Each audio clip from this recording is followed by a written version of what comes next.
Doctor Baba Saheb Ambedkar open university.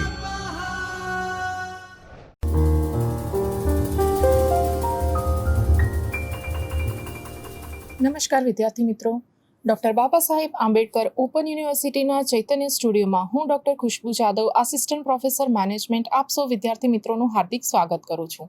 વિદ્યાર્થી મિત્રો, આજે આપણે માસ્ટર ઓફ કોમર્સ પ્રથમ વર્ષ સેમેસ્ટર 1 તેનો વિષય બજાર ક્રિયા સંચાલન, કોડ MC01CC103, યુનિટ નંબર 9 વિતરણના નિર્ણયો। તો વિદ્યાર્થી મિત્રો, આ યુનિટની આજે આપણે અભ્યાસ કરવા જઈ રહ્યા છીએ। તો સૌપ્રથમ આપણે આ યુનિટની રૂપરેખા જોઈ લઈશું।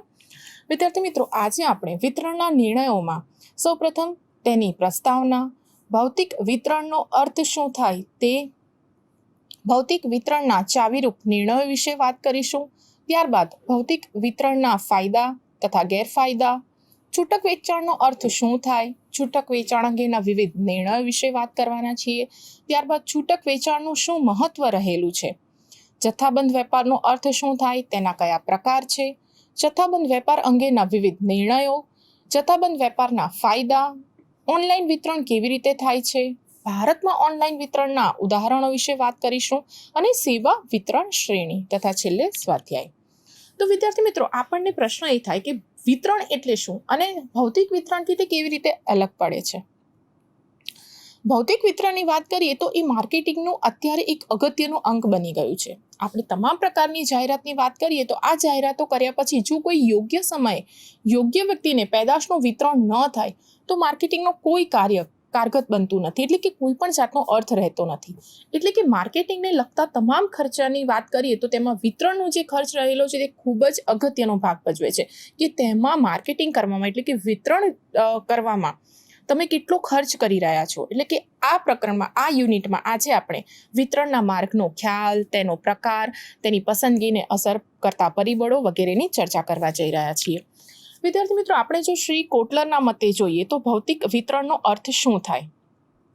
શ્રી કોટલરના મતે ભૌતિક વિતરણમાં કાચો માલ અને છેવટનો તૈયાર માલ તેના ઉદ્ભવ સ્થાનથી વપરાશ સુધી પહોંચાડવો તે અંગેના ભૌતિક પ્રવાહનું આયોજન, અમલ અને અંકુશ રાખવો તેનો સમાવેશ થાય છે। વિદ્યાર્થી મિત્રો, આપણે તેમના મતે જે તેમણે વ્યાખ્યા આપી છે તેને થોડુંક સમજવાનો પ્રયત્ન કરીએ।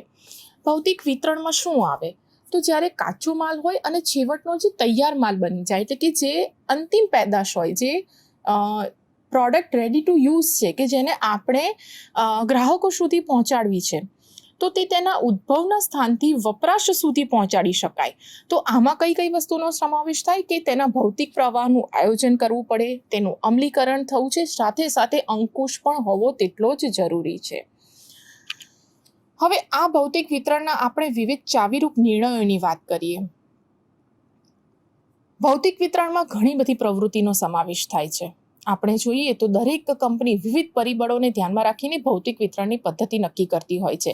આજે દરેક કંપનીની પેદાશ કેવી છે, તેમના ગ્રાહકો ક્યાં સુધી વિસ્તરેલા છે, તેમને ક્યાં સુધી તે પેદાશ પહોંચાડવી છે, કઈ રીતે પહોંચાડવી છે, આ વગેરે નિર્ણયો લેવા ખૂબ જ જરૂરી બની જતા હોય છે। અને આ નિર્ણયો લેતી વખતે કયા પરિબળો જે અસર કરશે, કારણ કે પરિબળો કઈ રીતે હોઈ શકે, આંતરિક પણ હોઈ શકે, બાહ્ય પરિબળો પણ હોઈ શકે। એટલે કે આપણે ઉદાહરણ તરીકે જોઈએ તો બાહ્ય પરિબળમાં આપણે વાતાવરણ અથવા તો કોઈ પણ સરકારના નિર્ણયો, એન્વાયરમેન્ટલ ફેક્ટર્સ જેની અત્યારે આપણે વાત કરી, કોઈ પણ રીતે તે અસર કરી શકે છે। એટલે કે આ નક્કી કરતી વખતે આપણે આ પરિબળોને ધ્યાનમાં રાખીને ભૌતિક વિતરણની કઈ પદ્ધતિ નક્કી કરીશું તે વિચારવાનું હોય છે। ખાસ કરીને આપણે જોઈએ તો ભૌતિક વિતરણના ચાવીરૂપ નિર્ણયોની વાત કરીએ તો એમાં ઘણી બધી બાબતોનો સમાવેશ થાય છે, જેમ કે ઓર્ડર મૂકવો, વખારના નિર્ણયો લેવા, માર્ગ પરિવહન કઈ રીતનું રહેશે, માર્કેટિંગ ચેનલ કઈ રીતે અનુસરવાની છે, ઇન્વેન્ટરી સંચાલન કેવી રીતે થશે અને ધંધાકીય જવાબદારી। તો વિદ્યાર્થી મિત્રો, આ જે ચાવીરૂપ નિર્ણયો છે કે સૌપ્રથમ આપણને એ ખ્યાલ હોવો જોઈએ કે ઓર્ડર કેટલો જરૂરી છે, કેટલો મૂકવો, કેટલી જરૂરિયાત રહેલી છે। આજે આપણે ક્યારે પણ પેદાશ આપણે તેનું ઉત્પાદન કરવા જઈ રહ્યા હોય તો ત્યારે આપણને ચોક્કસથી ખ્યાલ હોવો જોઈએ કે રો મટીરિયલની કેટલી જરૂર પડશે। તો તે જ રીતે અહીંયા ઓર્ડર કેટલો મૂકવો એ ખૂબ જ અગત્યનો નિર્ણય હોય છે. ત્યારબાદ વખારના નિર્ણયો. આપણે કોઈ પણ વસ્તુ બનાવીએ, તે તૈયાર થાય, ત્યારબાદ આપણે તેને ક્યાં સ્ટોર કરવી છે, ગોડાઉન કઈ રીતના છે, ગોડાઉન અંગેના નિર્ણયો છે. કોઈ પણ પેદાશ બની ગયા પછી જ્યાં જ્યાં તેની જરૂર છે તો તેના માટે માર્ગ પરિવહનના નિર્ણયોની જરૂર પડે છે. વસ્તુ પહોંચાડવા માટે તમે કઈ ચેનલ અનુસરશો, એટલે કે માર્કેટિંગ કેવી રીતે તમે કરશો. વસ્તુને સમજવા માટે, લોકો સુધી પહોંચાડવા માટે આ ચેનલને અનુસરવી જરૂરી બની રહે છે. ત્યારબાદ ઇન્વેન્ટરી સંચાલન પણ એટલું જ જરૂરી છે. સાથે સાથે ધંધાકીય જવાબદારી પણ જોડાયેલી છે. સૌપ્રથમ આપણે વાત કરીએ ઓર્ડર મૂકવો. ભૌતિક વિતરણનું પ્રથમ પગથિયું આ ઓર્ડર છે. એટલે કે કોઈ પણ કંપનીને અન્ય કંપની દ્વારા, એજન્ટ દ્વારા કે સીધા ગ્રાહક પાસેથી વિવિધ માધ્યમોની વાત કરીએ, ઈમેલ દ્વારા, SMS દ્વારા, ફેક્સ કે વેબ એપ્લિકેશન દ્વારા ઓર્ડર મળતા હોય છે. અત્યારે તો વિદ્યાર્થી મિત્રો આપણે સૌ જાણીએ છીએ કે એક ટેકનિકલ રીતે આપણે અત્યારે કેટલા આગળ વધી ગયા છીએ. અત્યારે આપણે ફેક્સની વાત કરીએ છીએ, ઈમેલની, SMSની, વિવિધ વેબ એપ્લિકેશનનો ઉપયોગ કરીને આપણે ઓર્ડર મેળવતા હોઈએ છીએ. તો આ ઓર્ડરને લગતા અગત્યના નિર્ણયો કયા હોય કે ઓર્ડર મળવો, તેને આપણે નોંધીએ, તેનું ફાઇલિંગ કરવું, ઓર્ડરને લગતા તમામ માલ સામાનના પેકેજિંગથી છેક બિલિંગ થાય ત્યાં સુધીનો તેનો સમાવેશ થતો હોય છે. એટલે કે ઓર્ડરની તમામ પ્રકારની આ જે પ્રક્રિયા છે તે ગ્રાહકને ધ્યાનમાં રાખીને, ગ્રાહકને અનુલક્ષીને તૈયાર થવી જોઈએ. ઓર્ડર લેવાથી માંડીને માલ પહોંચાડવાની પદ્ધતિ સરળ હોવાની સાથે સાથે ઝડપી હોવી જોઈએ. જો તે સરળ હોય પરંતુ ઝડપી ન હોય તો શું થશે? ઝડપી તમારે પહોંચાડવી છે પણ કંઈક નુકસાન થતાની સાથે તમે તે રીતે પહોંચાડશો તો તે યોગ્ય નથી. એટલે કે તે ઓર્ડર મૂકવાની પદ્ધતિમાં આ બધી જ વસ્તુની જે આપણે ચર્ચા કરી તે બધી જ વસ્તુ પર ધ્યાન રાખીને ઓર્ડર મળ્યો ત્યાંથી લઈને માલ જ્યાં સુધી આપણે પહોંચાડવો છે તે પદ્ધતિ તમે કેવી રીતે નક્કી કરો છો તે ખૂબ જ અગત્યનું છે. આગળ જોઈએ તો સંગ્રહ તથા વખારના નિર્ણયો. આપણે જ્યારે પણ સંગ્રહ તથા વખારની વાત કરીએ તો શું સંગ્રહ અને વખાર બંને એક જ છે કે તેમના વચ્ચે તફાવત રહેલો છે? શું લાગે છે તમને? વખાર અને સંગ્રહ કરવો. સંગ્રહનો અર્થ શું થાય કે આપણે તેને સ્ટોર કરીએ છીએ, ક્યાંક સંગ્રહ કરીએ છીએ, તેને સાચવીને મૂકીએ છીએ પેદાશને. તો વખારનો અર્થ શું થાય? વખારનો અર્થ આપણે શું સમજીએ છીએ? ગોડાઉન, સ્ટોર કરવું. તો આ સેવા વચ્ચે તફાવત શું લાગે છે? તો સંગ્રહમાં માલ ઉત્પાદનથી માંડીને વેચાણ સુધી તેને મૂકી રાખવાનો સમાવેશ થાય છે. શાનો સમાવેશ થાય છે? જ્યારથી તેને આપણે ઉત્પાદન કરીએ ત્યારથી લઈને તે વસ્તુ વેચાય ત્યાં સુધી તેને આપણે મૂકી રાખીએ છીએ. જ્યારે વખારમાં શું થાય છે? વખારમાં સંગ્રહ ઉપરાંત અન્ય સેવા જેવા કે ઓર્ડર મુજબ માલને ભેગો કરીને તેને યોગ્ય સ્થળે મોકલવા સુધીનો સમાવેશ થાય છે. તો આ તફાવત તે બંને વચ્ચે રહેલા છે. સંગ્રહ એ વખારની સેવાનો એક ભાગરૂપ આપણે ગણીએ છીએ. એટલે કે સંગ્રહ તથા વખાર યોગ્ય ભૌતિક વિતરણની વ્યવસ્થાને ખૂબ જ સરળ બનાવે છે. ત્રીજું છે વાહન વ્યવહાર. વાહન વ્યવહાર એ ભૌતિક વિતરણનું એક બીજું અગત્યનું પાસું છે. વિદ્યાર્થી મિત્રો, હમણાં જે આપણે પરિબળોની ચર્ચા કરી તેમાં આપણે વાત કરી હતી માર્ગ પરિવહન એટલે કે વાહન વ્યવહાર. તો આમાં શું થાય છે કે વાહન વ્યવહારનું મુખ્ય કાર્ય શું છે કે ઉત્પાદકથી ગ્રાહક સુધી તે માલને પહોંચાડવાનું છે. એટલે કે યોગ્ય વાહન વ્યવહારને કારણે શું થાય છે કે પડતરમાં આપણે થોડો ઘટાડો કરી શકીએ છીએ. સાથે સાથે શું થાય છે? સમયનો પણ બચાવ થાય છે. વાહન વ્યવહારના મુખ્ય મુદ્દામાં આપણે વાહન વ્યવહારનો પ્રકાર, તેની પડતર એટલે કે શું આપણને કોસ્ટ પડશે, તે કેટલી ઝડપથી પહોંચી શકશે, તેમાં કેટલું જોખમ રહેલું છે, કાયદાકીય જોગવાઈ પણ જોવાની હોય છે. આજે તમે એક સ્થળેથી બીજા સ્થળે વાહન મોકલો છો તો કાયદાકીય કયા નિર્ણયો તમારે જોવાના હોય છે તે ધ્યાને રાખવાના હોય છે. તેની માલિકી કોની રહેલી છે, આ બધી જ વસ્તુનું ધ્યાન રાખીને વાહન વ્યવહાર કરવામાં આવતો હોય છે. એટલે કે કોઈ પણ કંપનીએ વાહન વ્યવહાર અંગે નિર્ણય લેતા આ બધા જ મુદ્દાનું ધ્યાન રાખવું જોઈએ. હવે છે માર્કેટિંગ ચેનલ. માર્કેટિંગ ચેનલ કઈ રીતે ઉપયોગી છે? જેમ આપણે આગળના મુદ્દાની ચર્ચા કરી તે જ રીતે આ પરિબળ પર ખૂબ જ અસર કરે છે. આધુનિક બજાર સંચાલનમાં જોઈએ તો માર્કેટિંગ ચેનલ ખૂબ જ અગત્યનો ભાગ ભજવે છે. એટલે કે માર્કેટિંગ ચેનલમાં આપણે મુખ્યત્વે જોઈએ તો મધ્યસ્થી અને તેના એજન્ટનો સમાવેશ થાય છે. માર્કેટિંગ ચેનલ મુખ્યત્વે જોઈએ તો 3 પ્રકારની હોય છે: પ્રત્યક્ષ ચેનલ, પરોક્ષ ચેનલ અને નેટવર્ક ચેનલ. આ 3 પ્રકારની હોય છે.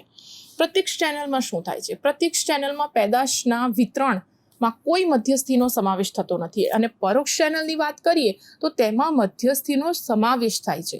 વિદ્યાર્થી મિત્રો, અહીંયા તમે જુઓ, જે શબ્દ છે તેના પરથી જ તેનો અર્થ આપ સમજી શકો છો. પ્રત્યક્ષ ચેનલ એટલે શું? કે જે તમારી સામે પ્રત્યક્ષ રીતે રહેલી છે. પરોક્ષમાં શું? કે તમે ઇનડાયરેક્ટલી ક્યાંક તમે કોન્ટેક્ટ કરવાનો પ્રયત્ન કરો છો, તમે સંપર્ક કરવાનો પ્રયત્ન કરો છો, તેના કારણે તમારે મધ્યસ્થીની જરૂર પડે છે. તે જ રીતે હવે નેટવર્ક ચેનલ જોઈએ તો તે પ્રત્યક્ષ અને પરોક્ષ ચેનલથી કઈ રીતે અલગ છે? તો નેટવર્ક ચેનલની આપણે વાત કરીએ તો તેમાં પેદાશ સીધી જ નોંધાયેલ ગ્રાહકોને મોકલવામાં આવતી હોય છે. એટલે કે જે મોટા ભાગની કંપનીઓ છે ખાસ કરીને પરોક્ષ ચેનલનો વધારે ઉપયોગ કરે છે.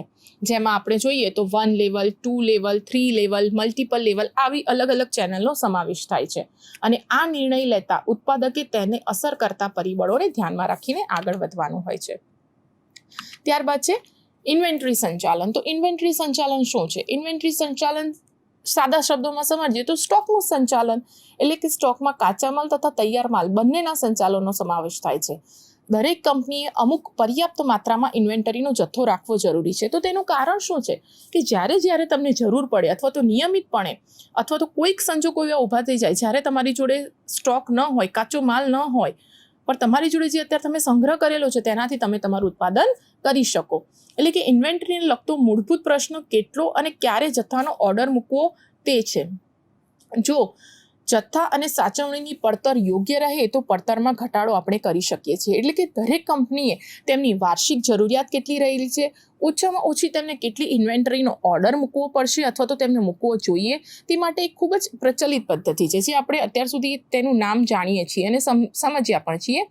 આર્થિક વર્ધી જથ્થાની પદ્ધતિ એટલે કે EOQ, ઇકોનોમિક ઓર્ડરિંગ ક્વોન્ટિટી.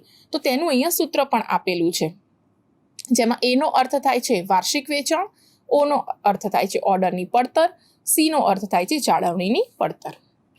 હવે છે ધંધાકીય જવાબદારી. વિદ્યાર્થી મિત્રો, ધંધાકીય એકમ એ જવાબદારી બની રહે તો એનું કારણ શું છે કે ભૌતિક વિતરણની પ્રવૃત્તિને એ રીતે તૈયાર કરવામાં આવે છે કે જેથી તે ગ્રાહકને તેમની અનુકૂળતા મુજબ યોગ્ય સમયે, યોગ્ય સ્થળે એ પેદાશ ખૂબ સરળતાથી મળી શકે. એટલે કે ભૌતિક વિતરણ યોગ્ય રીતે થાય તો એકમે એક યોગ્ય માળખું ઘડવું જરૂરી બની જાય છે. તેનાથી શું થાય છે કે આ ઘણી બધી વસ્તુ પર અસર કરતું હોય છે. જેમ કે ધંધાનું કદની વાત કરીએ, ધંધાનો પ્રકાર કેવો છે, પૂરતા પ્રમાણમાં સગવડો છે કે નહીં, એટલે કે આ તમામ પ્રકારના જે પરિબળો છે તેને ધ્યાનમાં રાખીને ધંધાકીય એકમો એ ભૌતિક વિતરણની પ્રક્રિયા નક્કી કરવાની હોય છે. એટલે કે એ મુજબ તેઓ કંપનીને અનુરૂપ ભૌતિક વિતરણની કમિટી પણ ઘડી શકે છે અથવા તો ડિપાર્ટમેન્ટની રચના પણ કરી શકે છે. આગળ આપણે જોઈએ તો ભૌતિક વિતરણના ફાયદા.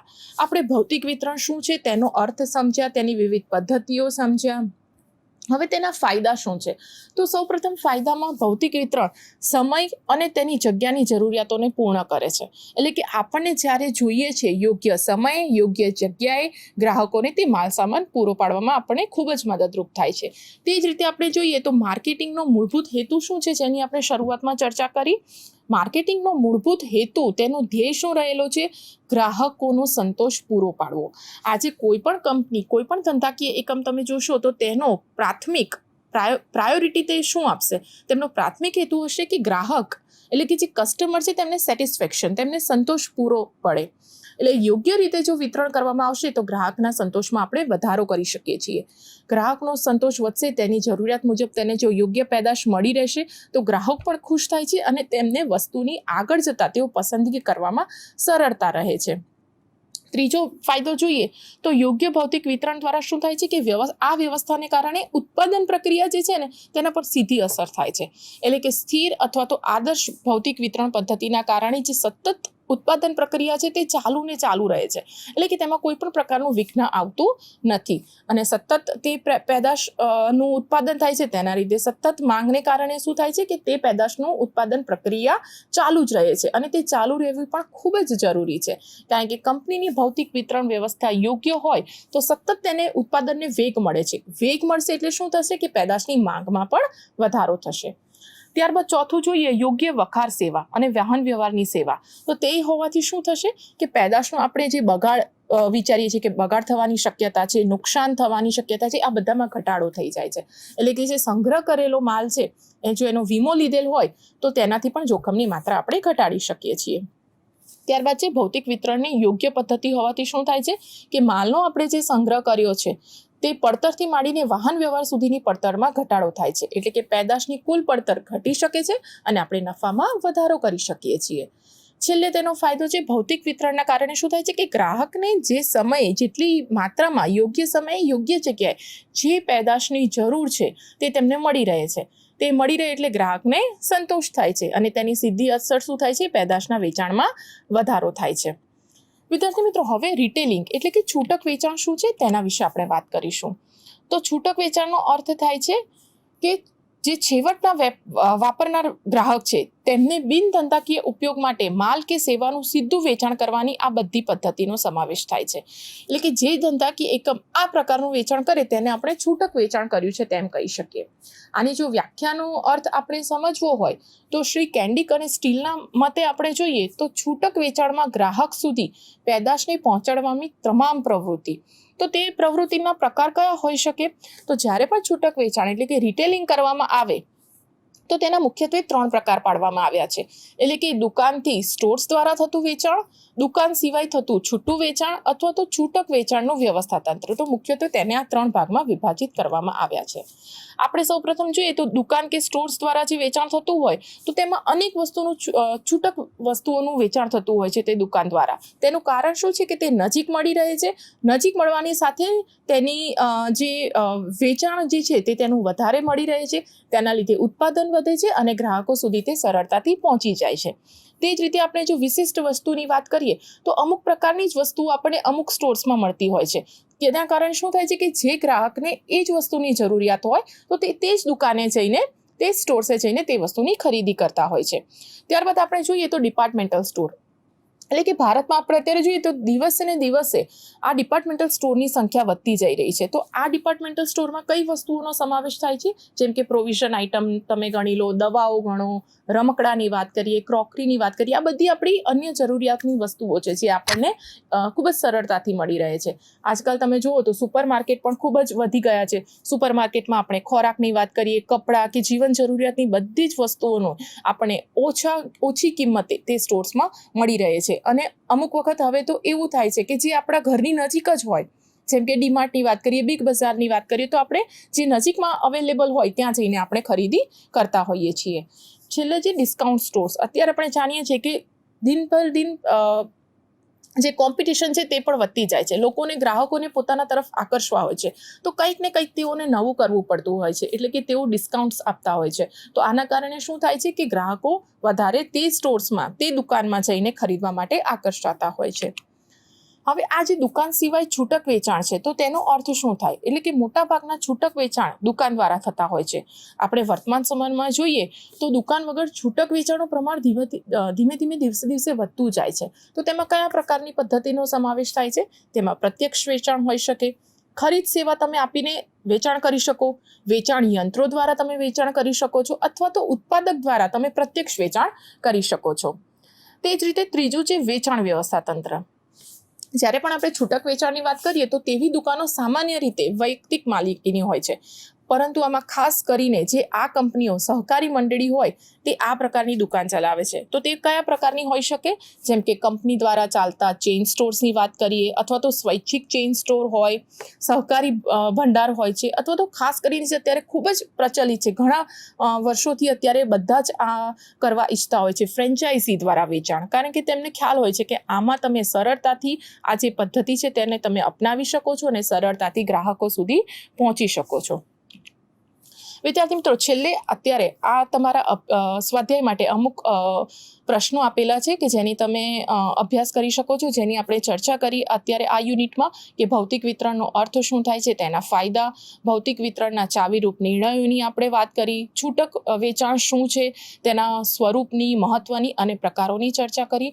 વિદ્યાર્થી મિત્રો, મને આશા છે કે આ યુનિટમાં આપને ખૂબ જ સરસ સમજણ મેળવી હશે.